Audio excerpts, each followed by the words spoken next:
Stanley Cup Final is officially in the books, and today we are taking a full look of how the series played out and what ultimately decided the championship, in our opinion. From there, we're going to move on to some NHL drafts, highlight some impressive first round prospects, and some early reactions around the league on who they think they're going with. We'll finish off with a rundown of the biggest news lately and trades you need to know about. Lots to cover this week, and I'm with Donnie and Jordan, of course, again. And before we begin, a quick reminder to like and follow the podcast on Spotify, Apple Podcasts, and YouTube. And be sure to follow the Rink on Instagram, TikTok, and Facebook for all updates and other content. How you boys doing today? Good. Hey. So we're gonna start off here with the Stanley Cup Finals, guys. So as we all know, congratulations to the Carolina Hurricanes. They are the Stanley Cup champions this year. The series, sorry, what was it? 5 games they ended it in? 4 or 6? Sorry. 6. So before we dive into your guys' opinions, I'm just going to highlight. So during the series here, power play percentage was heavily favored for Carolina at 31.6%, whereas Vegas struggled at 11.1. Offensive zone time, 41% for Carolina compared to 38% from Vegas. Shots per game were pretty even, actually, 27 for Carolina, 25 Vegas. And surprisingly, even though they were losing the team, high danger shots on goal were favored to Vegas at 48%, or 48 compared to 44. Faceoffs, Carolina dominated in almost at a 60% rate. Hits were pretty even across the board. And then team save percentages were actually pretty low for both sides, even though I think that's mainly because of a goaltending change for Carolina side. But it was 8-2 for Carolina and 8-5-3 for Vegas. Donnie, let's start with you here. You know, we got a couple points on our list here to talk about, but what do you want to start with here? I guess just overall summary of the series here. I think it was a 10 out of 10 Stanley Cup final. This series had everything: high scoring games, a few overtime games mixed in, some individual heroics, Mitch Marner hat trick game. Yeah, just kind of had a good mix of everything. Two very good teams that I think were evenly matched start to finish. I think all three of us liked Vegas in this series coming into it, just we all picked them. with the star power they have, Eichel Marner. We didn't know if the Carolina would have the talent to get them over the top on that level, but like I think the key X factor in this series was Carter Hart on the bad side here, right?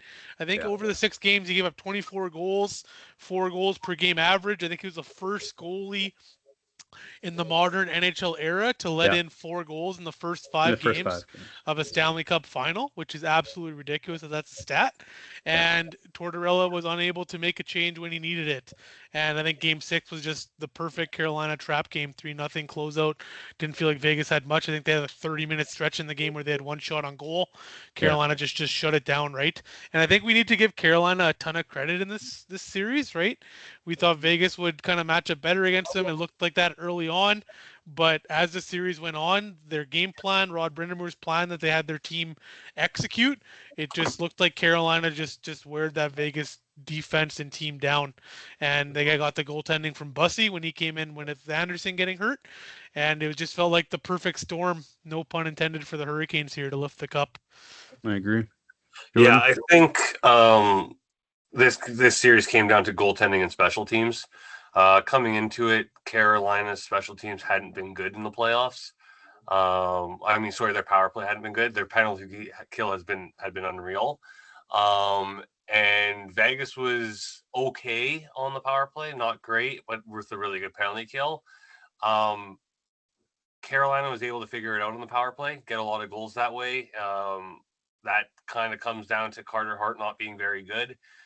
Usually you want your best penalty killer to be your goaltender, and he wasn't. This guy let in some really weak goals, especially Game 5, the Svechnikov goal that kind of went 5-hole under the pad-ish, pretty weak. Kind of reminded me of the first couple of games against Utah, like just wasn't there, and they kept him in for the whole series. Obviously, Vegas had no confidence in Adin Hill. Making that change, giving that spark, which you saw Bussy coming and do for Carolina. I know there was a lot of talk about Anderson being hurt, but once Bussy came in that overtime and kind of had that comeback, they weren't going away from Bussy. There's no chance. He had such a good run.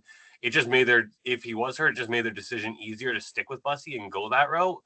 But ultimately, you're going to keep Bussy in there. And then Jordan Staal scoring in 5 straight games is pretty impressive. And I think his faceoff percentage was around like 68%, which is absolutely crazy. Insane. Anything over 50 is good. 55 is great. And he's, mid 60s. That's pretty crazy. Yeah. I think for me, like, I agree with all what you guys said about the goaltending. I think the series turning point for me, because if you're watching the series through the first 4 games, even though it was a 2-2 series, Vegas looked like they had the better opportunities, the better chance of scoring. It was just lack of Carter Hart making a save. And then the series turning point was 100% Bussy coming in.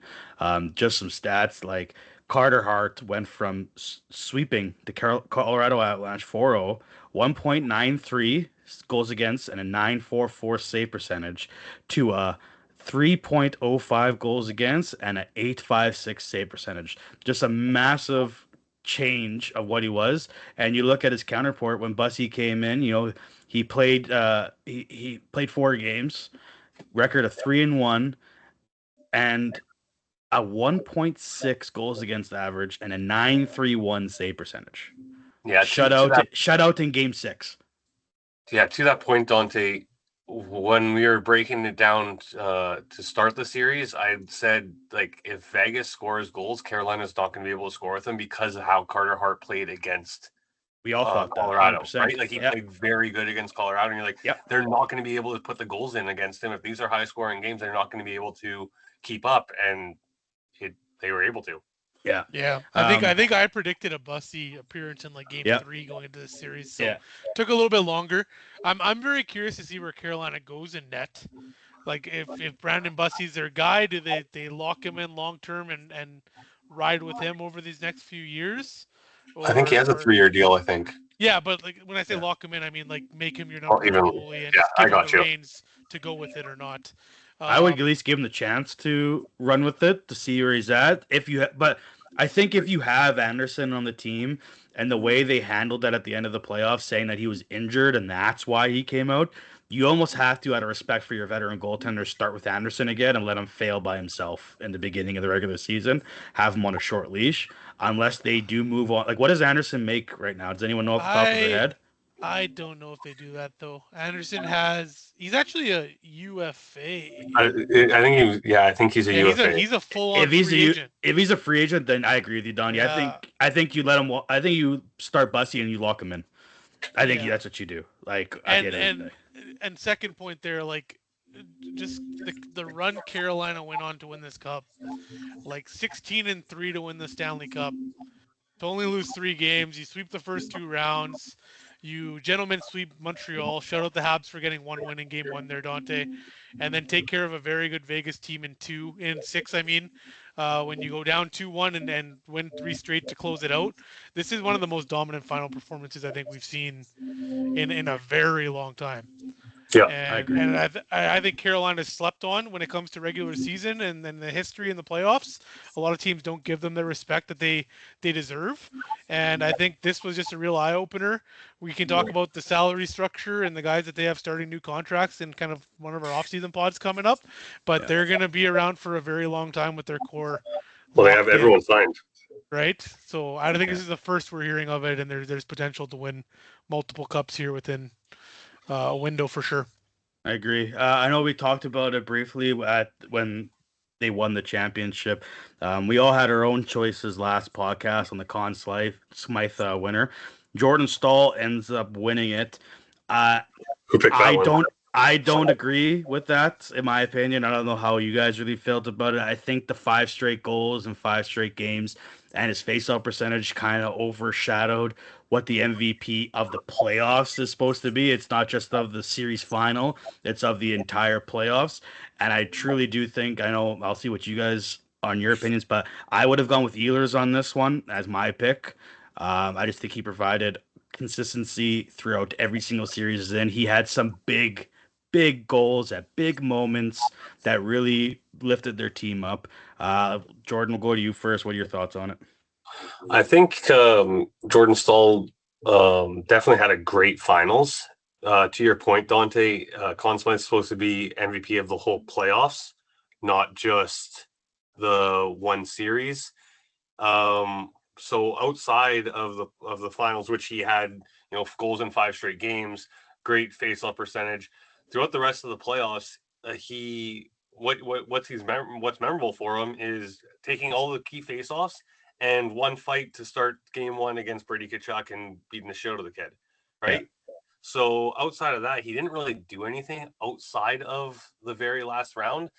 I understand why his name was in there, and ultimately, I guess why he won it because of what he did in the finals. Kind of some unheard of stuff with the 5 straight games and stuff like that.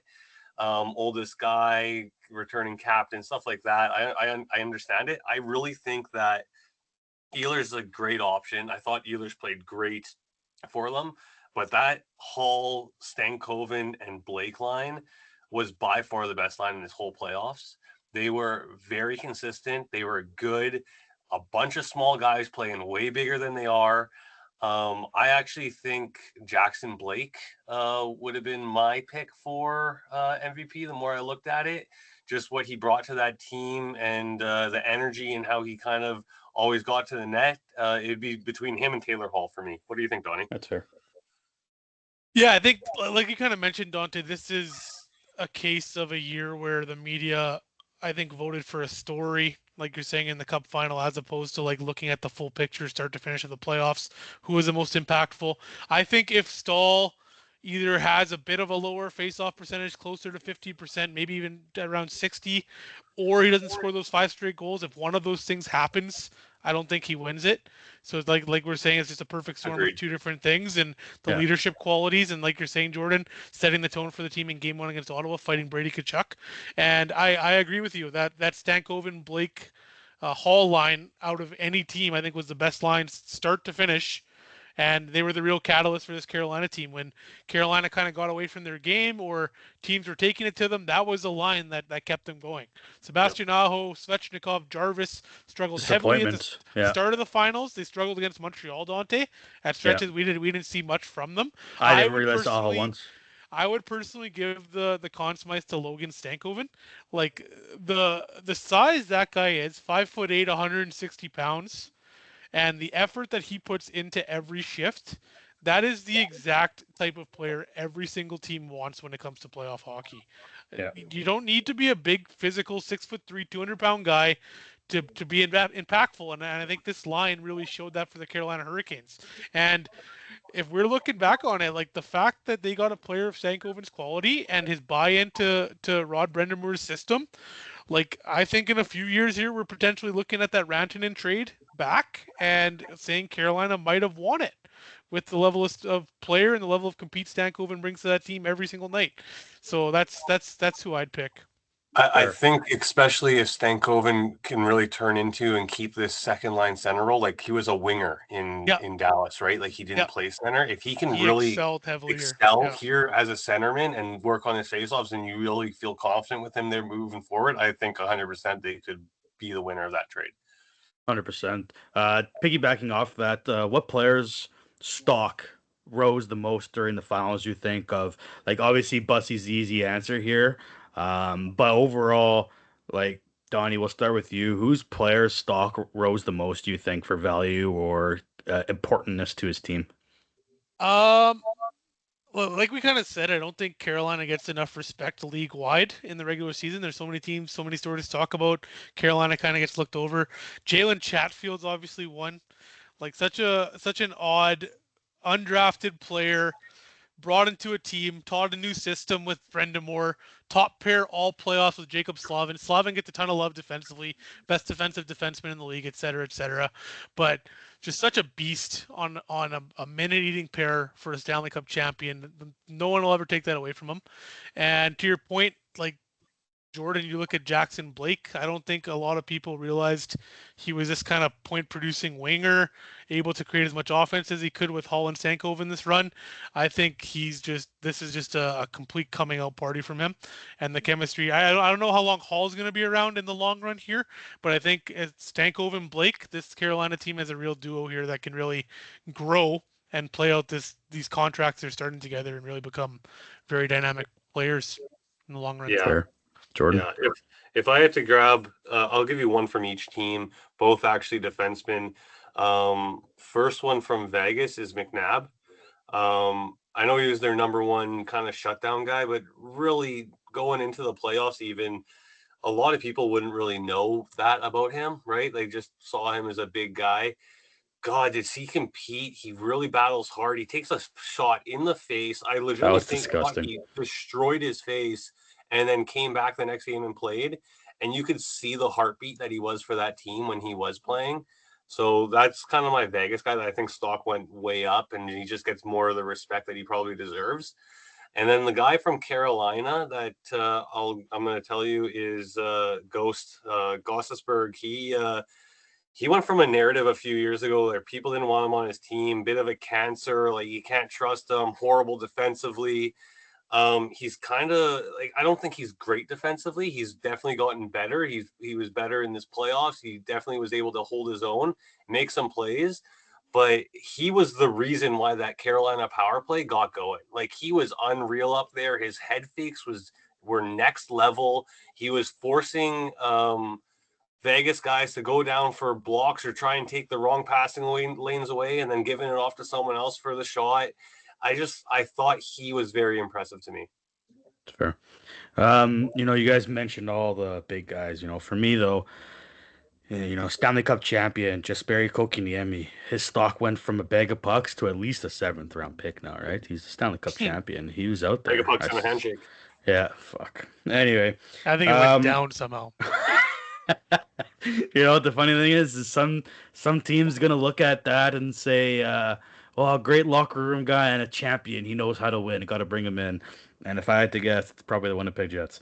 Let's move on to the draft a little bit here.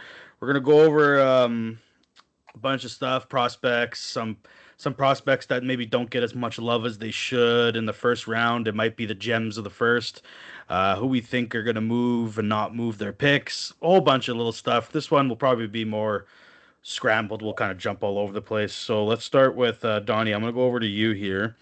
I'm going to pose a question to you, and then you could take it from there.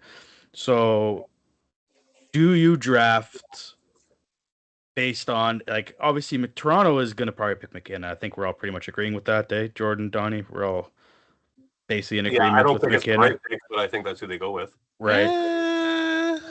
No, I'm just my question is going to be, after that pick, there's a lot of defensemen in this draft. So are you drafting, once again, best available, or are you drafting positional needs again, is going to be my question. I think, Donnie, you kind of touched on it briefly before we kicked off the podcast about, well, San Jose might go this way instead of what is like predicted kind of thing. So Donnie, take it off from there. My mentality is I'm always drafting best available. I don't give a crap if someone's 5'0", 95 pounds. If it's a player that I think can project, okay, that's excessive, but that's a little crazy, but all right, we'll go with it. If it's a player that I'm projecting can help my team impact and get us closer towards winning a Stanley Cup, I don't care about size. There's a lot of, like, just looking at these draft rankings, there's a lot of big physical defensemen that have all of a sudden rose.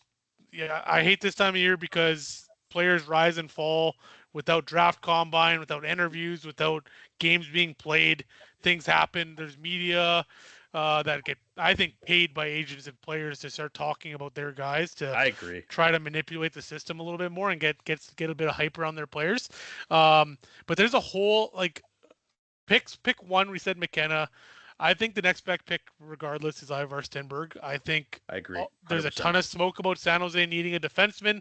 I think in this case they go with the very dynamic Swedish winger to continue to add to their forward group in the long run. And then after that, you have the Chase Reeds, Carson Carrolls, Daxon Rudolph, it's Albert Smits, who's a monster who played in the German league, Keaton Verhoff. There's like 6 defensemen that are projected from 3 to 10 here that I think a lot of teams are going to swoop in to grab here. But I'm always of the mindset that you draft the best available. As Habs fans, Dante, we saw Lane Hudson fall one of Yeah. the unbelievable draft stories, right? Well, and you talked about people rising. That's how Kotkaniemi rose to Yeah. where he got picked. I think it's just like ridiculous. Like you were saying, Donnie, like they're not even playing games and their names are rising. Caleb Maholtra has risen to where Vancouver's sitting simply because his dad is involved in the organization. Like he's a good player, but Yeah. should he raise that high all of a sudden out of nowhere? And I don't I know. honestly think Vancouver will avoid drafting him to avoid the media storm of Manny Malhotra drafting his son. I'm very hesitant of the coach being the father of the player. Like it just seems very. I don't Agreed, know. 100%. I think it's the wrong decision if they go that route. And I think, like Donnie mentioned, I agree with him. You draft best available. There's a lot of defensemen in this draft. I get it, San Jose. You want a defenseman, but I don't think you pass up on Stenberg in this just because you need a Yeah. defenseman. You draft what's best available and you fill your holes later down the road. Who knows? Later down the road, you might not need like a Will Smith, for example, but he's got a ton of trade value. There's your defenseman trade. You know what I mean? I just don't understand teams, especially with the history, like Donnie mentioned, Hudson dropping down. Caulfield. Caulfield was projected way higher, right? Donnie, correct me if I'm wrong. Yep. And Yeah, he he was. dropped in that first Because round of his based on size. size. Yeah. 50 goal scorer you just passed up on because you were too nervous to trust in what you saw with that guy and you went down the other road. Jordan, what are your thoughts on it? I think you go best player available. If you have like a tie or something close, yeah. then positional, like give the edge there. But Stenberg's head and shoulders the second, if not maybe the first best player in this draft. That's why I kind of think that my hot take is you might see a couple trades at the top of this draft. I think San Jose at 2 and potentially Vancouver at 3 might both trade back from those spots and get. It wouldn't surprise me. They get San Jose trades back, add some stuff, maybe an NHL caliber player, and then grab one of these defensemen that they like, and then Vancouver can, they're in the height of their rebuild. They're not drafting 1, they're not drafting 2, they're not getting one of the top 2 players. Trade back. You can take Malhotra if that's what you want, or one of these other great options on defense, and add a bunch of other picks. So that's where I kind of see the agree. 2, second and third pick going. Yeah, I don't see San Jose trading back. I think McKenna, Stenberg are relatively locked in my head. But to your point, I think Vancouver, if there's 2-3 guys they like or very similar level on their draft board, Jordan, I think they can trade back and get assets as well. But Yeah. just quickly on the Vancouver thing, I just Go ahead. like, if you're a team and you have 30 scouts in a room, right? You have these scouts from different regions. We've seen videos. They all come together. They advocate for their players, talk about what they saw in their in-person viewings, right? It's like a European scout's job to advocate for European players, etc. I just don't see a Manny Malhotra coming into that room telling all these scouts what you just did for the past year, 2 years doesn't matter. I'm taking my son, and kind of starting his tenure off with the Canucks in that way. No, I agree. Unless every scout is adamant that Caleb Malhotra is the best pick for that organization, that's the only way I think they draft him. And I think the odds of that are very slim, right? That's yeah, my like opinion. I just don't understand how he rose. Okay. Yeah, like he just rose out of no. To be honest, he rose out of nowhere. Like he's one of those guys that remind. Yeah. It's the hiring, and all of a sudden he's up in the things. Just like when Montreal got that pick, and the whole thing was they need a center, they need a center, they need a center. All like I disagree when teams do this kind of stuff. So I agree, Donnie. We'll see. And Jordan, where you guys said there's going to be some movement here, I agree because just based on how many defensemen too are available here. You might be sold on like one certain defenseman. Like you might want Carson Karls so bad, and you don't know if another team that's targeting the defenseman is going to go for him or not. So you might be paying the price to move up and snagging him while he's on the board. There's so many good defensemen here. Donnie, quick comment on that 2018 draft, Dante. You know what my favorite thing about the Habs picking Kotkaniemi was? That girl's face. No, me and you were both so passionate. We swore and wanted them to take Philip Zadina. Why? that was our guy in that draft. Hey, we said screw Brady Tkachuk, screw Quinn Hughes, Zadina's our guy. Yeah, either way we were fucked. Yeah, either way Me and you, good thing we're not drafting because we're picking fucking shit to begin with there. Yeah, I'm still waiting for Zadina to fill Montreal's nets full of goals like he said he was going to. Um, so we kind of touched base about everything here. I just want to go over. I'll shoot it back to you guys as well for your opinions and stuff like that. There's a couple of prospects I want to highlight in this draft here that are all over the first round or projected all over the first round, but some of them really stand out to me. I know like this. I'm sorry, I'm gonna butcher names, and I'm sure Donnie will yell at me for it. So we're gonna go with Vigo Bjork first. He's projected around the sixth round pick. What I've been watching a lot of these highlight videos now, and to me, he might be one of the smartest two-way centers in this draft right now. He's a European. He's been playing in the Europe League, I believe, too, and the SHL. I think his vision and his compete against men always. I always love these players that are playing in men's leagues around the league. They always seem to come into the league at least physically ready to play against the men. They might need some time developing other skills, but at least the physicality wise, they're there. So I really like him. In all honesty, I know Jordan, you got Calgary picking at 6. I'd love for him at 6. I would would love for him really at 6. love for this Vigo Bjork to go to Calgary at 6. yeah. Another guy that I'm really Sorry, quickly big on. quickly on Go ahead. quickly Yeah. on Bjork. Let me chime in on that one. Yeah. I see a lot of Zach Benson in his game.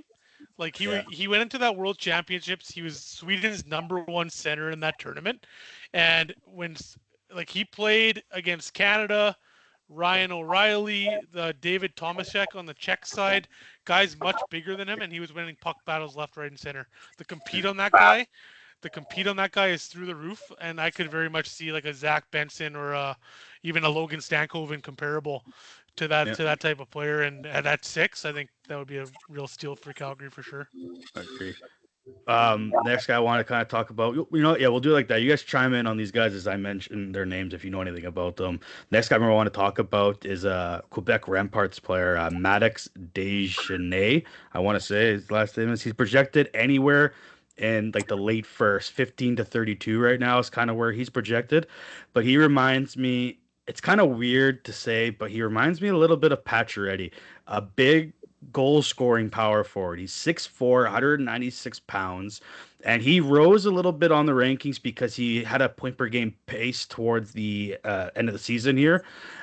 He is a center too, and he truly does dominate the middle of the ice when he's playing. So I can see him being. I know Donnie, you mentioned some guys that you wanted Montreal to kind of keep their eye on if we have their pick. This guy's one of the guys for me. I really love what he plays, and of course you got the Quebec ties that Montreal for some reason seems to always love. I'm gonna go to unless you guys have anything to add on him. You guys know anything about this Maddox guy? Not too much for me. No. No, Jordan. No. So I got a couple of these guys. I'm gonna say just kind of just no one really knows too much about them. The other one I really want to highlight. He's projected right now anywhere between 13th and 26th. His name is Adam Novotny. Once again, probably butchering his name. He pushed his way into the top 20, and he had 30 goals for his first ever OHL opinion. But you talked about Benson. This guy has the same type of drive and fight that Benson has, and his speed is just disgusting. There's a couple highlights that I watched of him the other day, and he doesn't burn these guys based on any move he did. He burns them truly just skating straight. He's super quick. His speed reminds me a little bit of Alex Newhook, the way he kind of moves up and down the ice and puts the puck in the right areas to twist his body around it. I don't know if you guys know anything about this guy either. Like I said, I'm digging pretty deep into some of the first round people here. He's definitely like a fast kid. Like I've seen some stuff about him. He's a fast kid, good weight on him at 18 years old, at 205 pounds. Like already kind of has like, not a kid's body anymore. Has the man's body. And then from Czechia, those guys work hard. They're gonna put their nose down and mind their own business and get the job done. Yeah. I see him more as a power forward, but there's definitely top 6 potential with him there. And like he had 30 goals in his rookie campaign with Peterborough this year. You mentioned Dante. There were concerns initially with his transition in North American ice. came over, just racked up 30 immediately. And if you're in the late first round and you can get a player that develops into a 50 point middle six winger, I don't think you can complain. Any team would be happy to scoop him up. Last guy I'll highlight. Just these are some of the players that I'm really looking out for this draft. The last one here is Ryan Lynn. I've seen him all over different types of rankings. He's a defenseman, right defenseman. I've seen him at 16th. I've seen him as high as 7th. I've seen him as low as 30th in some rankings. The one thing about this guy, he does have development that's required for him, on some aspects of his game. He's also an undersized defenseman who, in some of these scouting reports, is being compared to Lane Hudson with his ability of his skating, elite skating, and his ability to scan and read developing plays in the game.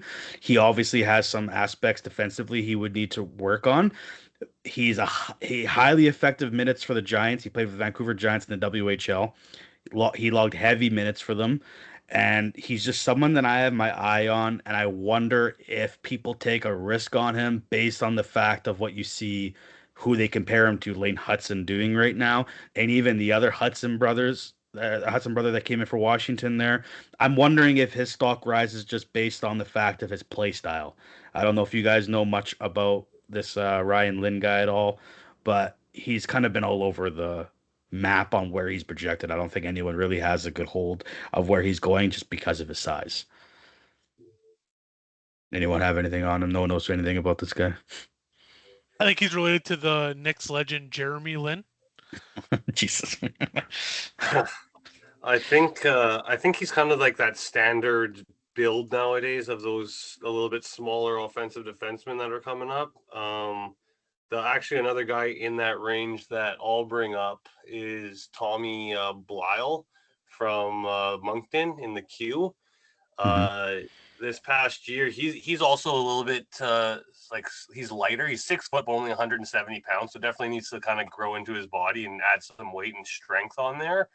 But like, he's an assist machine. In 63 games, he had 13 goals and 68 assists. He definitely knows how to rack up the points. Kind of a good offensive setup guy at the top of the power play, and I think he might get some looks to go a little bit higher. Yeah, he's like one of those guys that the late first, early second look at right now, right? Or something like that. He also played with that Caleb Desnoyers, who was a top pick for Utah there a few years ago. So that was good offense. A player I'll bring up, which I've watched some highlights of, haven't watched like a lot of actual game footage, but the Xavier Villeneuve. So he's a French forward, another smaller frame, 5'11" guy. He played in the U18 World Championship, was the best defenseman in the entire tournament, helping Canada win gold in that. He had 62 points in the Q last season, but missed 25 games due to injury as a D-man. And his comparable as well there, Dante, is like a Lane Hudson. Yeah, he's similar. It feels like this draft is filled with, top end of the draft is more physical, puck-moving defensemen. Bottom end, you might see a lot of these 5'11" guys get drafted, a bit of a movement to take undersized guys and take gambles on that offensive production and try to get that at the NHL level. This is a guy I think I could see anywhere from the 18th to the 32nd pick, depending on which team absolutely falls in love with him as well. Oh, I think the knock on him is people are a little bit scared if he can stay healthy, right? Like, just if he'll be able to hold up to the NHL game and getting hit by some of these bigger guys, but definitely some upside there for sure. Fair.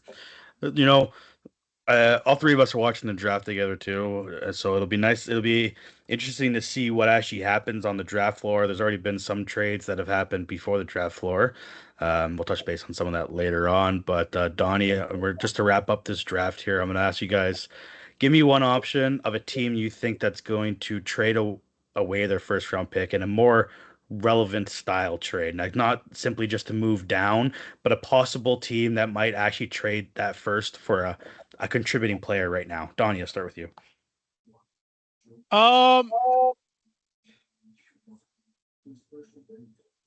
I got one if you want me to go first. Go ahead. Okay, you go ahead, Jordan. First one that comes to my mind is Florida. Florida's sitting at 9 right now. They're still in a win now window. Is a guy at 9 really going to come in and make that roster? No. So I could definitely see them moving that pick away for somebody. And the first thing that comes to my head, if Bobrovsky's gone, maybe Winnipeg wants to move Hellebuyck for it. Yeah. Back-to-back picks for Winnipeg. Then they pick 8 and 9. Not two picks in the top 10. Yeah. See those picks in 5 years. Yeah. One player, I'll start it with this first, but we've heard Bowen Byram's name out there. Apparently him and Buffalo have kind of come to terms that long-term deal won't work out there. You obviously have Rasmus Dahlin and Owen Power kind of ahead of him on the depth chart on the Buffalo defensive side of things. So he's looking for a new opportunity to get traded to a team where he can be the bona fide number 1D moving forward. I think Buffalo trades him to a team, and part of that package is their first round pick. So teams that we've heard, Philadelphia is a team. I know Philly traded Cutter Gauthier. They went and got Jamie Drysdale. Hasn't really developed into that super clear-cut number 1 defenseman on that team. I could also see an Anaheim looking at acquiring Bowen Byram, giving up their first. We heard John Carlson leaving to sign with a team in the East. Jacob Trouba's future with them is up in the air. Radko Gudas has recently been talked about in trade rumors. That's 3 of your top 60 that might not be there next year, and a real vacancy beside Jackson Lacombe. Bowen Byram could play that opposite side with him. Yeah, I think Byram, the more I think about it, that 100% feels like a draft day trade to me. It's going to come down. It'll be a package deal coming the other way, and we'll see what team scoops them up. A team that I'd throw into that mix maybe is a bit of a dark horse, and they seem to always kind of be active and looking, with them just trading away their offensive defenseman, is Tampa Bay. That'd be kind of interesting. Yeah. That would be. I'll pick the simple one for me and Donnie here. I say Montreal trades their pick. I think it might be another Noah Dobson situation where they trade that first for someone random that no one really is talking about. But either way, I know I talked to Donnie about this briefly earlier today. Yeah, right. You got him for your second line center. Yeah, I'm good, thanks. If I wanted a quitter, he'll hit Evans in practice by accident. Yeah, get that guy out of here. I think Montreal tries to trade. I don't think they want to use this pick as someone to contribute to this team. Obviously, even if they did draft someone, the pipeline for Montreal is so deep, and they're trying to fill some holes in their lineup in their compete now stage, which they clearly are in, making the Eastern Conference Final.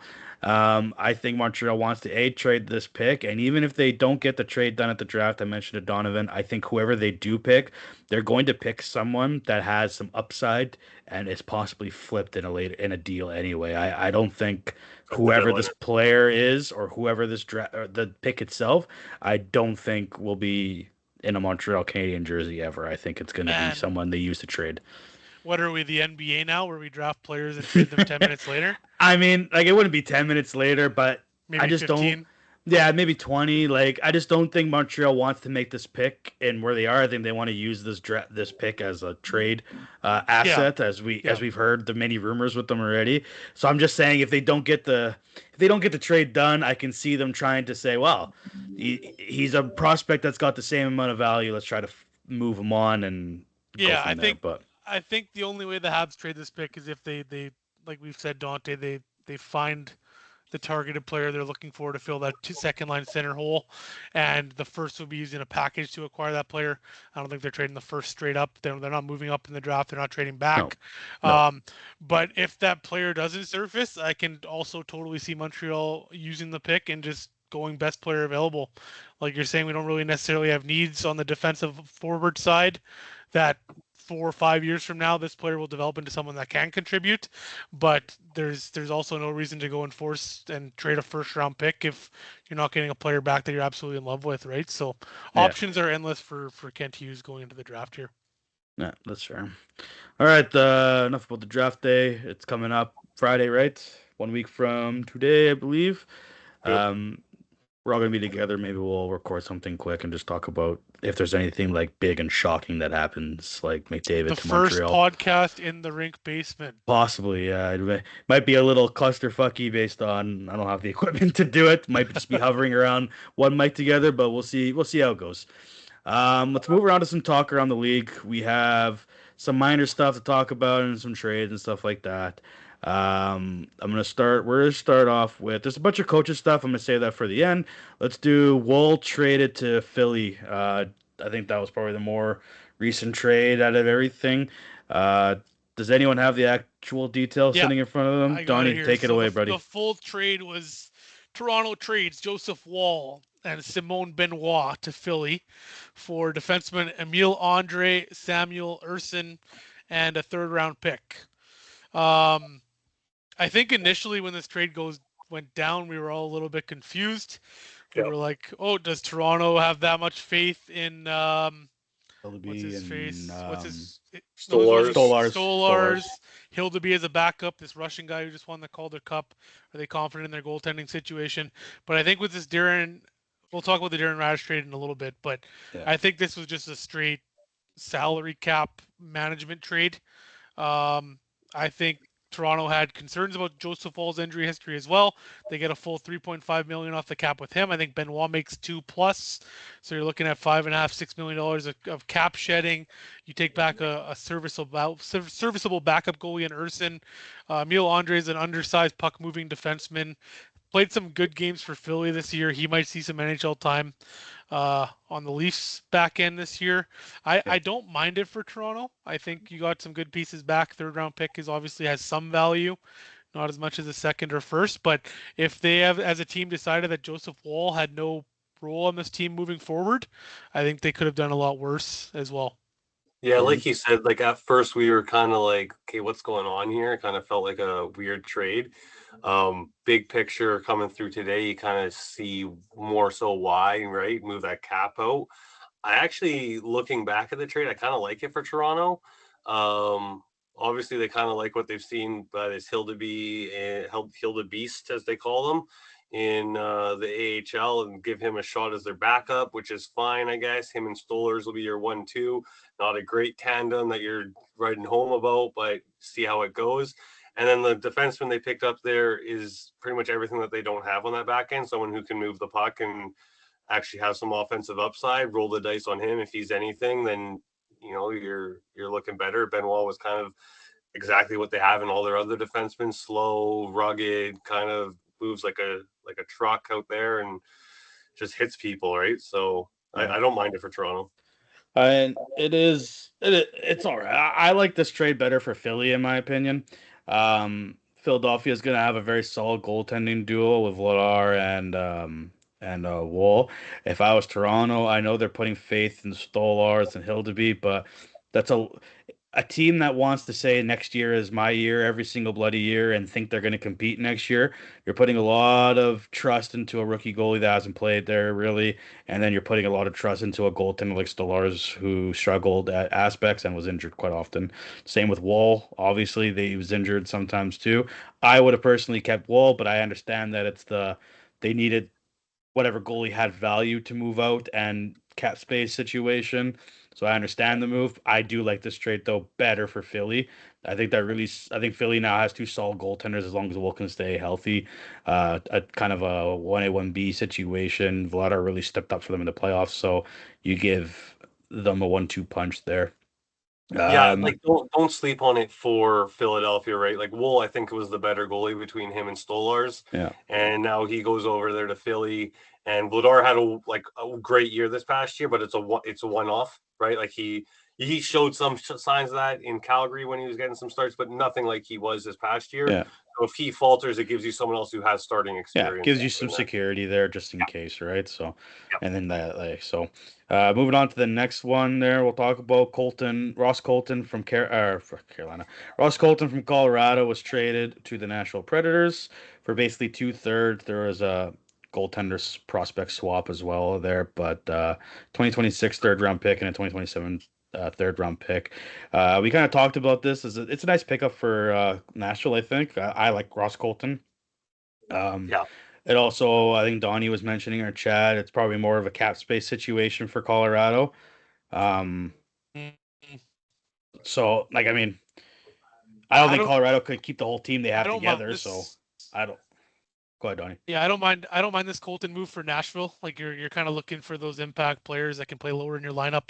He had a pretty nice playoffs for Colorado. He had Yeah, he five was one of the points in better 11 ones. games. Um, $4 million he makes for one more year, so he's a UFA in 2027. But straight salary cap dump on Colorado's side. This Yeah, gives them $4 million more room to play with draft trades, free agency as we're going I into the offseason here. I Yeah, think I that don't think four it's anything million more is than that used. for Colorado. I think that 4 million is used for like obviously Makar. Makar. Yeah, I think it's going to be part of. I think they're going to start having to look at Makar's extension. I believe the coach GM, someone in Colorado, mentioned that it's their number one priority. Makar is retiring as a Colorado Avalanche. It's their number one Yeah, priority right exactly. now to get him secured and done.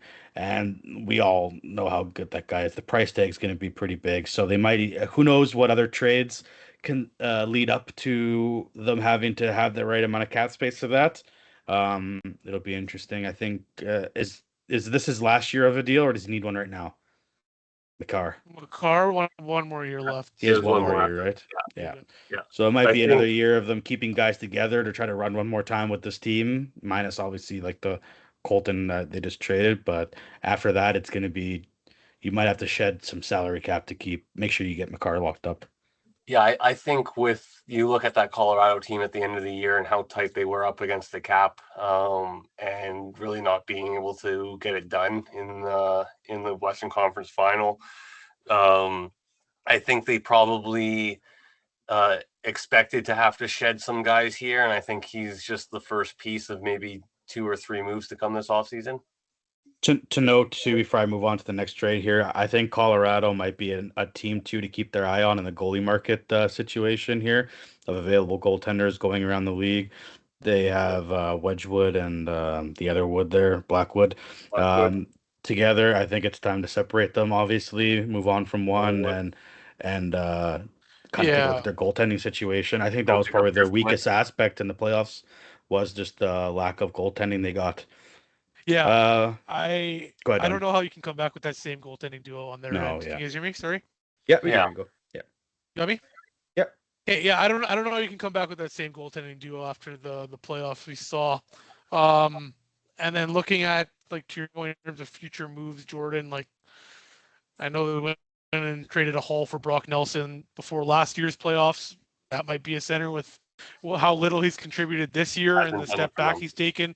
He has a full no move clause this year, so it's got to be to a team that Hard. he green lights, and then next year it turns into a modified no trade. So we'd have a short list of teams, 15 team no trade list. Um, we could see that name on the move in the offseason as well, I think. Yeah. Let's jump to the next little small trade here. Is just Kesslering. The Buffalo trades Kesslering to San Jose. Buffalo moves up, I believe, right to the 20th overall pick, and Yeah, San Jose moves down to the 27th. I don't know what you guys. I actually really like this Correct. for San Jose. I like Kesslering as a player. I think it adds obviously something that San Jose is looking for, which is defensemen. Which also kind of ties back to what we were talking about in the draft, which is why I agree. I think Donnie, you said it that they go Stenberg here. I think that adding Kessling, obviously he's not going to be your number one defenseman answer, but it gives you the opportunity just to draft Stenberg and look at future options on the defensive blue line. Jordan, let's start with you. What you think of this one? Kesslering was a big piece in the Paterka trade, as Donnie said when we were talking about it before, and he obviously just fell out of favor there in Buffalo with Ruff or whatever. They didn't trust his game. They didn't play him at all in the playoffs, which was a little surprising to me. I thought he'd get in at some point, especially over Luke Shen when he was playing. That was a shocker. Yeah. So I don't mind the pickup. You take a shot on a guy who last offseason had a lot of hype around his name, and a lot of teams would have been lining up to kind of grab him, and all you did is move back 7 spots. You don't even know who's going to be there at this point. It felt like a draft floor trade to me and not, a week before the draft, but that's why I'm Yeah. not a GM, I guess. Yeah, he had 30 points in his last year with Utah. Like you said, big piece in that Paterka trade, which is looking better and better on the Buffalo end with the player Josh Doan's turning into. Only 2 assists in 34 games with Buffalo this year. I think he had a little bit of injury history, but like you're saying, fell out of favor with Lindy Ruff. I think on San Jose's side, this is a zero risk move. Like you're saying, minimal trade value. You're trading back 7 spots in the draft. Can probably get a similar player in that draft range with that cluster of players that will be available at 20 and 27. It's kind of same value. Um, I I kind of thought Buffalo would get a little bit more for a player of this caliber, but Yeah. maybe it was a matter of a player requesting a trade and Seems to be Buffalo just the getting trend anything these they days. can. Yeah, But fair enough. I agree with that. Seems like the trend these days are a lot of people are being more bold about asking for trades and stuff like that. So who knows what's actually spread out to us and what's not. And then obviously, like there's another little small one. I'm just gonna skip it. It was an AHL deal. We'll talk about the trade that happened today here. Um, Darren Radish with the signed-in trade between the Toronto Maple Leafs and the Tampa Bay Lightning. Tampa Bay receives a fifth-round pick back. And Toronto signs Darren Radish to an 8-year deal at 8.5 annual average value. Um, I think a lot of people had this as a rumor early on that Radish wanted to go to Toronto, and this kind of happened expectedly. But at the same time, we talked about this before. Kind of surprising how willingly Tampa Bay was ready to make this deal happen, nice and quick and easy. Giving Toronto the extra year because I believe, correct me if I'm wrong, if they would have traded just the rights to Radish to Toronto, the most they would have been able to do is a 7-year deal, right? yeah, and this is the last year you can do Yeah, that. So so they worked July with them pretty 1, well to get that extra. Yeah. July 1, So the max you yeah, can go do ahead, Tony. 7 years regardless. So Yeah, so like it kind of like they kind of helped him out here and getting that extra solid deal. I don't fully understand that as he's 30 years old, but it is what it is. Donnie, let's go to you. What are your thoughts here? I mean, like it's very evident Toronto likes the player. They might think his play this year is sustainable, even though he played largely in Victor Hedman's absence with a very high octane offensive team, racked up a ton of power play points, has an absolute bomb of a shot from the point on the power play. I think he is going to be impactful in that way on this Toronto team. Having both him and Matthews as major shooting threats will be really good for the Leafs. I'm just not a believer in the idea of giving a 30-year-old player who, up until a few years ago, was an AHL player, never even cracked the NHL, an 8 by 8.5 contract. I think the first 4 years of that deal could be okay for the Leafs. Like you'll get value and impact from him there. But I think the back 4 years, like when he's 35 plus, could be buyout worthy. I guess it's not the worst contract in the world with the salary cap going up exponentially here, and what we'll be seeing for contracts coming Yeah. down the line. Um, I'm just kind of lukewarm for it on the Leafs. Like So he's am one of the I. best D-men out there in free agency, I guess. And if you're gung ho on moving on from Morgan Riley, there was a need for this kind of power play puck moving defenseman. But yeah, it's just I not. just yeah, I think I'm it's a huge risk. Like you I said, give it like a Donnie. B, a B. Yeah, like I'm at a C plus B area. Like it's a huge risk, like you said, Donnie. This guy's been an AHL guy for most of his career. He's come into the league the last couple of years, and this year he really accelerated. But you got to remember too, like yeah, like you said, Hedman's not there, and he's playing with Nikita Kucherov most of the time on the power play here. I get it, Toronto fans listening. If there are, oh, he's playing with Austin Matthews now. Listen, fuck off. Austin Matthews is not in the same category as Nikita Kucherov in any way whatsoever. Okay, like sure he's gonna be playing with good guys in Toronto, but it's not the same as playing with a Kucherov. Another thing, just I had written down here to note is the rumor. Obviously, it's not confirmed, but a couple of reporters reported that Tampa Bay offered a deal to Radish a few weeks ago, 5 by 5.75, which I think is actually pretty of a fair offer based on his history and having one good season. It's not a full here's your payday kind of deal, but it's also a 5-year deal to keep you around on the team. You know what I mean? Um, so obviously he wasn't willing to do that, and here he is in Toronto with the long-term deal. Donnie, I agree. he's an older guy, 8 years. It's going to be buyout worthy towards the end of this, I think, as well. Who knows? Maybe we're all wrong. We'll look back on this and Toronto's got themselves 70-point consistent defenseman. I doubt it, but we'll see how it goes. Jordan? I think Radish turned that offer down from Tampa because he kind of saw the same thing as Toronto as I'm the best D in this free agent market. Someone's going to pay me a lot of money, and ultimately Toronto said he's the best D in this market, and I'm going to pay him a lot of money, right? Guy has one good year. Before that, he was around 35, 40 points. So he's cashing on one big year. Kind of feels a little bit Darnell Nurse-esque to me for the contract. Not quite as much money, but a lot of money for a guy who kind of had a 1 year right before he's going to hit free agency blow up, and you're paying him a lot of money he's 30, right? Like, that's old. On a side note, for Toronto, I think that's exactly what they need to add. So it takes some, you win some, you lose some. Yeah, maybe it had to come with a lot of money that you're shelling out, but they needed a puck moving defenseman that could play number one line minutes for them, that they believe he will be able to, and headman that power play, because they haven't had that for years since Morgan Riley took a significant step backwards offensively.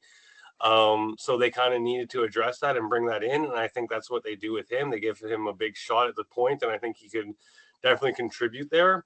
It's kind of what they needed to add. One of their biggest knocks in this offseason. Just will it work out? That's the biggest question. Yeah, and end of the day, they really only gave him a 5th round pick, and he clearly it's cost him. Yeah. So risk is relatively close to zero. I think the risk is the back end of that contract being buyout worthy. If Toronto does kind of do a quick retool on the fly here and they're tied up against the cap in 4 years, this could be an anchor that kind of weighs them down that they're looking at moving, giving up assets to get rid of. But relatively low risk. Good on Radish for cashing in. I'll always be behind a player, especially like this, where you didn't have a lot of NHL success leading up to this. Getting an $8.5 million a deal contract is huge for the person individually. So yeah.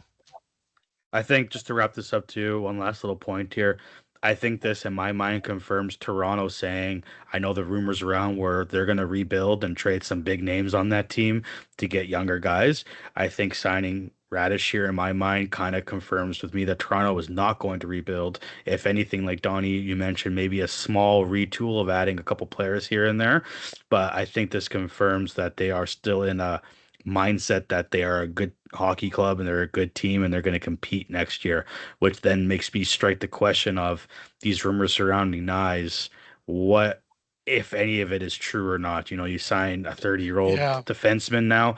Do they maybe do trade Matthew Nyes to add similar age players that are close to these guys?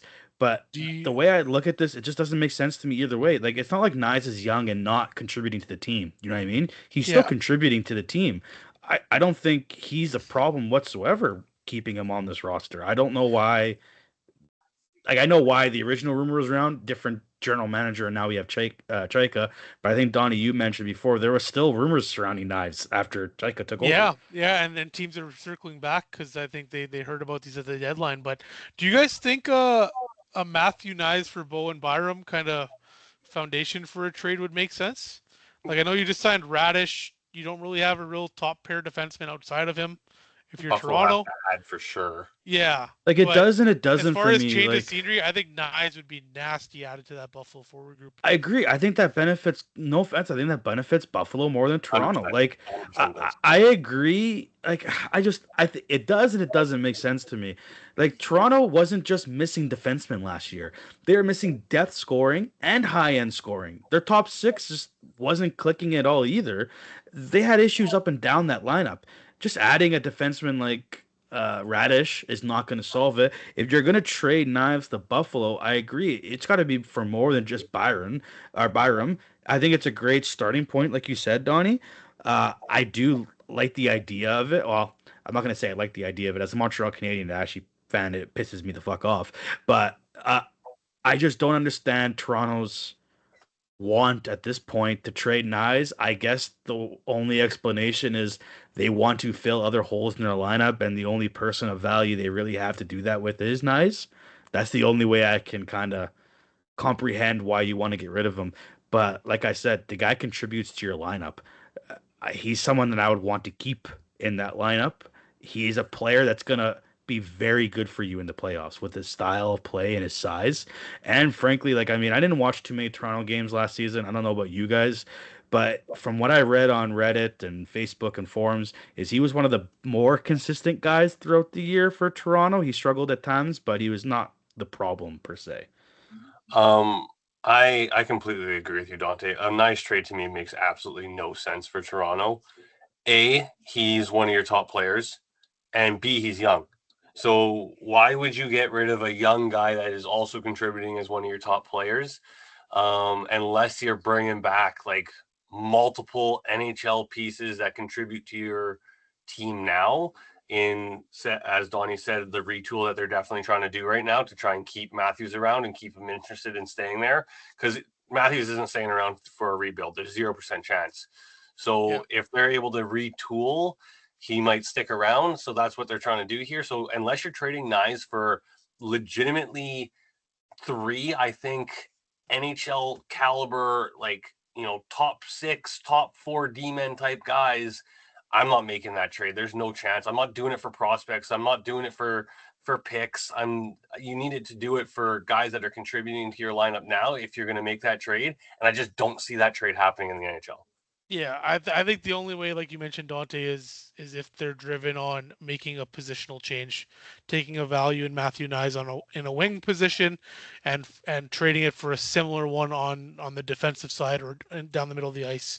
And I don't know how many pieces are actively out there in the trade market to go find that. Right, all the rumored offers, Montreal's rumored offer is a package of picks and prospects, which doesn't help his team now, doesn't help the Leafs keep Austin Matthews in Toronto. Hell, I mean, if Toronto wants to trade Nyes to Montreal for players now, they can have Matheson, they can have Doc, they can have all. I can give them 3 or 4 roster players. They're not going to equal the value of Matthew Nyes, but I mean, they'll give you those position pieces that you want. You know what I mean? Like, I just don't. I don't get it. But whatever. I hope whatever decision they make hurts them in the long run. Yeah, hope they get burned by it. Bad luck. Yeah. Yeah, wish them nothing but bad luck. Have fun, Toronto. Touch base. There's a couple of coaching things I want to go here. There's 2 small ones, basically. Torts is out. Ryan Craig is in. I believe he's the AHL coach for Vegas, correct? Someone correct me if I'm wrong. Yeah, he was, right? So that's just quick on that. Played for the Brandon Wheat Kings. Played for Kelly McCrimmon, going all the way back there. So tons of connections in Vegas management. I think he was a shoe-in. Yeah, so I think that's one of the more, if it wasn't going to be bringing back towards someone else, I think everyone kind of had him on the higher list. Like Donnie said, he had ties with almost everything in that organization. I'm kind of surprised they didn't go with Bruce Cassidy, honestly. You think so? Yeah.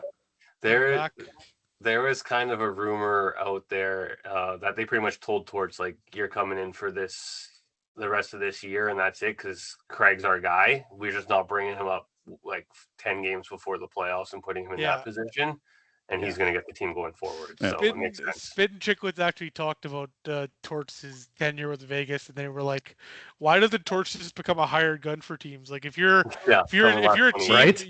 You're right before the playoffs, you're getting into the playoffs. Hey, we need to bring in a veteran voice to our room, someone who we think could get us in the Cup Final that our current coach needs help with.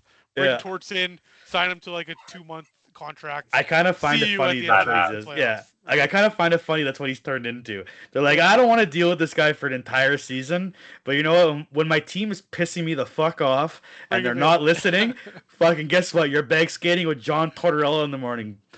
I'm actually curious if Torts ends up anywhere else. He clearly seems like he wants to coach still. I'm interested to see. I honestly would. I know we'll talk about the Oilers after. I would love to see him actually go to the Oilers. To be honest with you, I don't know why. I would just love to see Torts with that type of group. But we'll talk about them and then one of the next topics here. Toronto also. We talked a little bit about them. After saying listening to Trek talk about how apparently this was the most extensive coaching interviewing any organization in the world's ever put on to coach the Toronto Maple Leafs. They went with Jim Hiller, which I don't think, I mean, you guys can chime in. I don't think anyone had Jim Hiller as a prediction for Toronto, in my opinion. I didn't hear his name that much at all. I heard Pavelski more than I heard most coaches. Judging by some of the Toronto feedback on their Reddit page and stuff like that, not a lot of them are pretty happy about this coaching hire either. I believe he was LA before, right? Yeah, And just absolutely outcoached 4 years in a row in the first round, and sounds like now Toronto. sounds like that's why maybe Toronto hired him, because they're the only thing these two have in common is first round fucking exits. So, Donnie, what was your thoughts? Jordan, chime in Yeah, after. this is just a mediocre hire by a mediocre team and management, top to bottom. I don't really have much. Fuck Toronto. Yeah. We heard they interviewed around 50 candidates for this job, and this is the best This you is what could they come got. up with. I'm Yeah. just kind of mind blown. You mentioned Joe Pavelski, Dante. Like, if they wanted to go the kind of Martin St. Louis route, give a young He hockey would have been mind a perfect. chance to really come in, develop, build a relationship with the players, become a players coach, build with the team.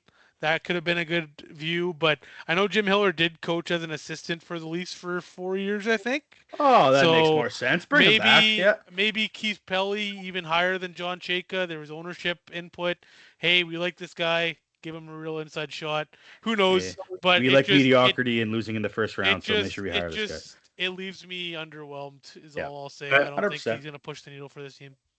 As we kind of said earlier, like I think everything this offseason for Toronto is about trying to keep Matthews around long term. As much as keeping Nyes and adding Radish to become more offensive and try and retool instead of rebuild is doing that. This is the exact opposite. This I is don't not an understand this. offensive coach. This is a defensive coach. He shuts it down. He wants to play a good defensive system with not a lot of offense and not a lot of chances. You think Matthews wants us to play in that? No, he was just in that with Mr. Knock his own head off in the weight room there, and it didn't work. Why does he want to stick around? I think Pavelski would have been the right hire. I think it would have been a way more fun dressing room. I think Pavelski and Matthews would have got along a lot better. And I think they really missed the opportunity on hiring the new young up and coming guy. The only way this makes sense to me, and this could be info that's just not out or whatever, is I did hear that Toronto, like that David Carl coach, who's the Denver coach in NCAA college hockey, he's won back-to-back championships for them. Apparently they had extensive discussions with him. He decided to stay in college. The only way this makes sense to me is if this is like a filler hire. They've had discussions with David Carl. We'll come back to this a year, 2 years down the line.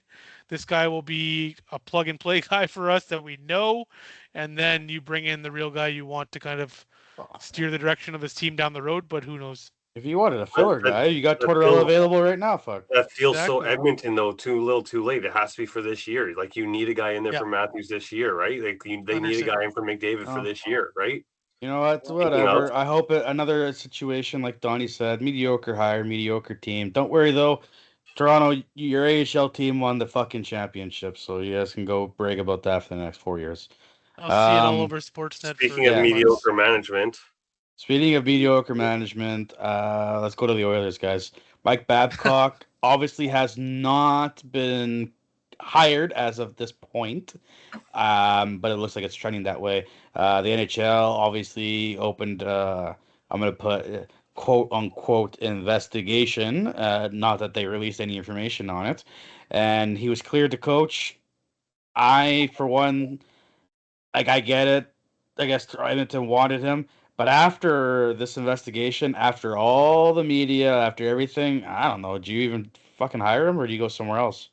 Well, I think at this point it's almost too late. They have to, right? You have to. They pretty much forced the NHL to do an investigation into him so they could hire him, and now they pass it and they're just going to back out. I just don't see that happening. Ultimately, I don't think it's the right guy for the job. Fuck no. I don't even know if Babcock's that good of a coach. His dinosaur. He's old school, yeah. His big claim to fame is coaching a Detroit team that was unbelievable and winning a Stanley Cup. Like I could have probably coached that team to a Stanley Cup, and then winning gold medal with Team Canada. Congratulations. Yeah, that's not achievement. Fuck. It's Team Canada. His other claim to fame, though, Jordan, don't forget, is possibly bullying of players and looking at their private information. Well, sorry, Jordan. Go ahead. That's what I was going to get to. Is then you hear stuff about him being, he's doing these stuff to players. He's going through their personal stuff, getting them to give their phones in. There's the Line A stuff that Donnie, I'll let you touch on. Kind of heard more about it than I have. But also the big thing that I heard is he is like really rude to arena staff and like parking lot attendants and gives them the gears and stuff. Like, what kind of human being are you? Like, grow up. You're a grown ass man. Guy is just a straight up asshole, and I think that's the bottom He looks line. like an asshole too. I laughed so hard at the NHL's investigation statement where they basically said we've completed our review, even in the light least favorable to Babcock. There's no basis to restrict him being hired by the league. That's basically a statement just coming out saying like he's a shit person. He's an Everything asshole, is true. but we can't do anything about that. Good luck, Edmonton. I agree. Yeah, 100%. Assholes can still get jobs. That's kind of how guy's I read this guy's a fucking asshole, and Yeah. he's going to be the reason why McDavid leaves your franchise. So good fucking luck. Have fun. And- It annoys me they didn't put any news out there, right? No, and that's kind of status quo for the NHL, right? Like we've sure. seen these investigations before, even going back to the whole Chicago Blackhawks issue. Yeah, Like they're very sensitive with this kind of information. If I'm something okay with that, to be honest. really but- happened, what bothers me is Patrick Laine was super unnecessarily dragged into this by some His random name reporter. mentioned and Andy everything. Yeah. Strickland, who's a reporter out of St. Louis, just Fuck randomly you. reported that he heard it had to do with an altercation in Patrick Laine. We know Patrick Laine's history while he was in Columbus, goes into player assistance program, the whole mental health initiative he's really driving right now, and we can only speculate what Babcock did if that was the case. I never root for bad people, man, and that's the bottom line for me. And if Babcock is coaching the Oilers, I will not root for them. I will root for their demise. My favorite story of Babcock, though, just on a side tangent, I don't know if you guys heard this one, but he was coaching Detroit, and Mike Modano was there for the end of his career. And let me actually just look this up, so I'm not. Give me a second, so I'm not Blowing smoke up talking my out of my here. ass here. Yeah. Yeah. While So- you say it, what you got it already? Okay, Mike Modano finished his career with 1,499 games played. Yeah. In his last season in 2011, Mike Babcock went out of his way to scratch Mike follow him. Modano in the last game of the season to not let him hit 1,500. Piece of shit. Just a joke. What does that tell you about a person's character, leadership qualities, if you're doing that, right? It tells you got none of them. Fuck. And the more Mike Babcock's in the league, more of these stories are coming out. And I'm sure all of this stuff with Columbus and Laine might come out over the years, Dante. We never know what Laine is going to come out and share, Yeah. right? But yeah, I'm never going to root for these kind of people having jobs. in the NHL. Two Simple things as I'll that. say quickly. Tortorella is always viewed as an ass of a coach, but all you ever hear is his players say good things about Tortorella. Even like, He never crosses the line, right? He doesn't cross a line. He's there obviously to push you and coach you, and that's what he is. He doesn't cross any other lines. Like, he doesn't get personal with players or anything like that. He's there as a coach, and that's it. But he's always been named. I mean, we've seen Torts' interviews before where he's just a dick to reporters, and it's kind of funny, to be honest, sometimes. But you never see anything about him crossing lines, more so. And then the last thing I'll say about this is I think this is a full-on conspiracy theory. I think Gary Bettman doesn't want Canadian hockey to succeed, and what better way to get the best player in the world out of Edmonton than to send him Mike Babcock? So that's what my conspiracy theorist He'll is. just go to Montreal then. Yeah. Different Canadian market. I hope so. That'd be fucking amazing. I think, just quickly, one last note. I think Edmonton really wanted Cassidy. I think they were chips all in on Cassidy. And when Vegas said, no, we're not letting you as a rival hire him, too bad. I don't care if most teams do that. We're not, because we're Vegas and we're the ultimate heels of the NHL. They panicked, they pivoted, and made a rash decision to go with Babcock, who I guess is kind of a similar type of coach, just a way worse human being, and thought that would be okay for, I guess, downtown Edmonton. That being said, too, the other conspiracy theory, I think Donnie shared it in our group chat. Edmonton has hired a coach that has a last name that references a penis for the last how many years? I'm just saying. What was the list? Let me find it. Try to find this list. I'm going to go over it. Donnie, while you go over this list, I'm going to list, this is for the last couple days, just a couple of highlights around the league. Donnie, while you look this up, I'll just rattle these off. Panthers are focused on re-signing Sergei Bobrovsky. The suggestion is his ask is as high as 42 million over 6 to 7 years. Obviously, we talked about this. Joe Sakic on Cale Makar's extension. He's a big priority. He's going to finish his career here. This summer, they expect to have him signed. Out of Seattle, there's talk about them willing to move winger Jared McCann, which I think actually a lot of teams would be interested in his play style. The other one is they're talking about Larkin here. They think that Minnesota has made its best and final offer for Larkin at this point. They've left it in the hands of Detroit. And Quickly on 32. that. Yeah, go ahead. Quick on that, I like how Minnesota does business with that. Minnesota doesn't beat around the bush. They just come out and say, "Hey, here's our best offer. This is what's on the table. Take it or leave it." That's what they did with Hughes, and that's what they're doing with Larkin. I really respect that. That's very Bill Guerin, right? And Yeah.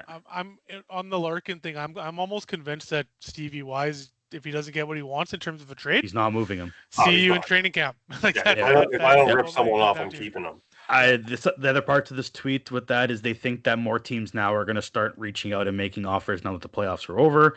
One of the big ones, not big, actually, yeah, it's a big one. We will talk about this way more when we dive into our individual podcast for Canadian teams. But Freeman and multiple other insiders are reporting the Jets are considering moving Connor Hellebuyck. They are listening to teams that are calling. There's noise around them. The other thing, too, is the Flyers are still getting calls on Owen Tippett. Teams that are interested in them right now are Boston, Minnesota, Utah, so that might be interesting there. Moving back Tippett to would surprise me. Yeah, I would, but it looks like there's interest, and I guess they're willing to listen to it. Back to Toronto here. Morgan Riley's agent this past couple of days has given the least a list of teams he would waive to. Most of them are being in the West. I'm assuming they're all going to be Stanley Cup contending teams. Both sides are working on a move. I don't see this move happening. That's one of the possibilities. I know we talked about just a straight up swap kind of thing. Donnie, I think you mentioned this earlier this week in our group chat as well, that the Devils are gauging the market interest on Jacob Markstrom. There's no deal in sight, and he's about to start a 2-year extension for $6 million a year. Yeah, I only see them trading Markstrom if they upgrade a net, either through free agency or other ways. Another one. Sorry, I'm just rattling off a whole bunch. I'm sorry. Yep. Chime in whenever you guys hear stuff here. The Isles are amongst teams engaged in trade talks for Jordan Kyrou right now. Highlighting also Anaheim, Edmonton, Seattle. They've all spoke to them recently. The general consensus is that he would waive his no trade clause for the Islanders.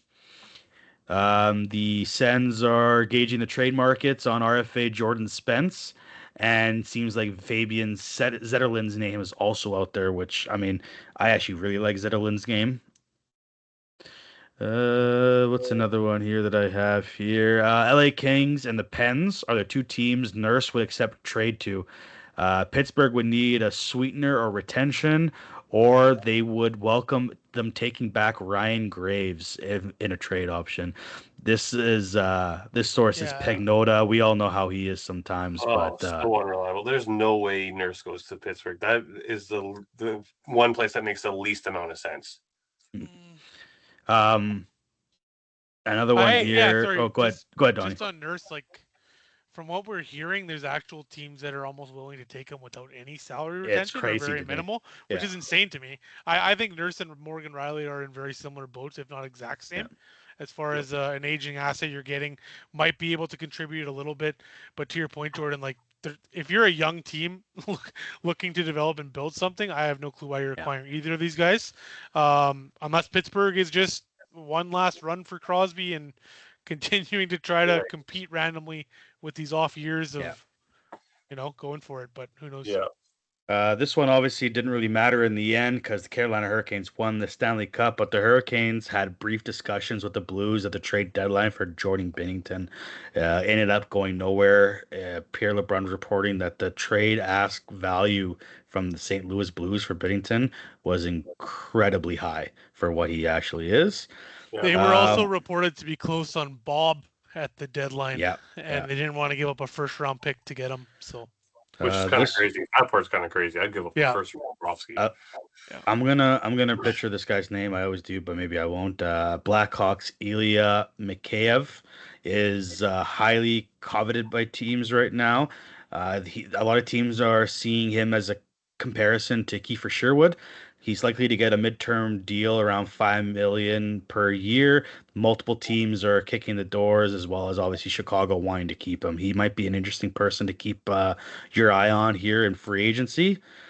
Brian Rust and Ricard Raquel are available for the right price. The Pens will listen on Letang, but there's been no interest of yet on Letang. There has been calls on Rust and Raquel. I'm assuming the price for Raquel will be pretty high, to be honest. Rust also seems like a really good player. A playoff contending team will want to add. He's kind of versatile anywhere in the lineup. Rust, I feel like wouldn't be a bad guy for Montreal to look at, depending on what his contract's like. I wouldn't mind him. He makes 5.1 for 2 more years for Rust, and back-to-back 65-point seasons for him playing on the top line with Crosby. Yeah, I would not mind him. With Demidov, that's not bad at all. I would not mind him. He'd be a guy I'd look at. They're still focusing on a center long term. Yeah, I think. I also don't mind Raquel. Just the age doesn't really fit the window. He makes $5 million for another 2 years, and he had a bit of a down year. 70 points the year before this year, and 48 last year, but still around a point per game. Going back to Philadelphia as well, we talked about how they might have a good 1A, 1B situation here with Vladar and Woll. They're working towards closing a deal right now for a 5-year contract extension for him, likely to land at the mid $5 million per year range. And then, that's it. That's all I got. That's just some stuff. I love, I want to give a quick shout. Puck Report NHL on Instagram. I love how they just kind of, they take all these different sources and they all summarize them into nice slides, and they do a pretty good job of it. So easy enough to read through. Easy for the read through. They get right to the point. It's pretty awesome. And like sometimes there's even things in here. Like I know I send them to you guys sometimes in our chat too. There's sometimes things in here that just get missed randomly. You know what I mean? Like some actually pretty decent information or pretty significant names that are mentioned that just get missed based on like who's reporting it, right? So yeah, I don't read those, bro. Yeah, thanks, buddy. You don't read any text. I'm still waiting. I'm still waiting for you to answer my text I sent you the other day. If you guys ever, if you're ever in one of those situations out there, okay, and someone has a gun to your head and says text someone, if they reply, you're dead. Donovan is the best guy to text for that, boys. 3 to 5 business days. 3 to 5. You will be alive. You will be saved. There is knowing your luck. Knowing your luck. The one time you reply, I'll fucking throw my phone across the room. I'll tell him, you know what? I want you to open the FaceTime him right now so he can watch what he just caused. Fuck. Oh, fuck. All right, Donnie, you got that text or that tweet by chance? Yeah, so okay, let's hear it. This is my kind of wrap up. All right. This is your final thoughts? Here we go. All right. Thought. So, just this was a top tier tweet, but top tier hockey at top tier pucks on Twitter. So I'll work backwards, but Mike Babcock is the most recent coach hired by the Oilers. Before that, they had Chris Knobloch as the coach before that. Before that was Jay Woodcroft. Before Jay Woodcroft was Dave Tippett. And before that, we have another cock here, but Ken Hitchcock. These guys Dave Tippett. Love their fucking... Either the Oilers have a comedic genius in their front office and are specifically looking for genital coaches. But everyone was saying it's got to be. Saying the next coach after he retires will be Zach Hyman. Hyman? Am I missing the joke here on that one? I know. Yeah, I do. Oh, someone give you guys a medical. I do know, but that's not as good. Come on. It's not great, brother. Oh, Jordan, do you got any final thoughts for the night? No, I'm not going to say anything because I'm not going to embarrass myself like Donnie just did on that horrible joke. So I'm good. Well, boys, once again, always a pleasure. We'll be pumping out a little bit more of these, I think, over the summer. I think we discussed doing one after the draft, maybe even talking because we're all going to be together watching this draft. Although I don't know, Donnie hasn't confirmed or not yet. I'll wait for another week for him. Yeah, he'll let us know soon. Thursday. Yeah, he'll let us know. We'll do one of those. I really like the idea. I think one of you guys suggested it, of us going through every single Canadian team individually, kind of looking at their outlook, what they should be doing, what they aren't doing. My favorite one of those is going to be the Winnipeg Jets. I have a lot to say Yeah, we about know. those guys. Those fucking idiots. Also, sorry, one more final thought for me. Good news. They're looking Yeah. at extending Kevin Cheveldayoff.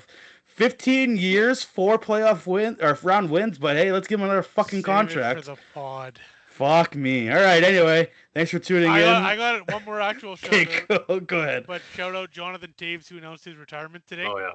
Yeah. Blackhawks Maybe they'll- legend, 3 cups. Good Blackhawks Winnipeg legend. Yeah. Congrats to him on cashing in on $16 million free dollars from the Winnipeg Jets last year. Well Good done. Canadian boy. Good job, Chevy. Fucking give him 10 more years. Thanks for listening.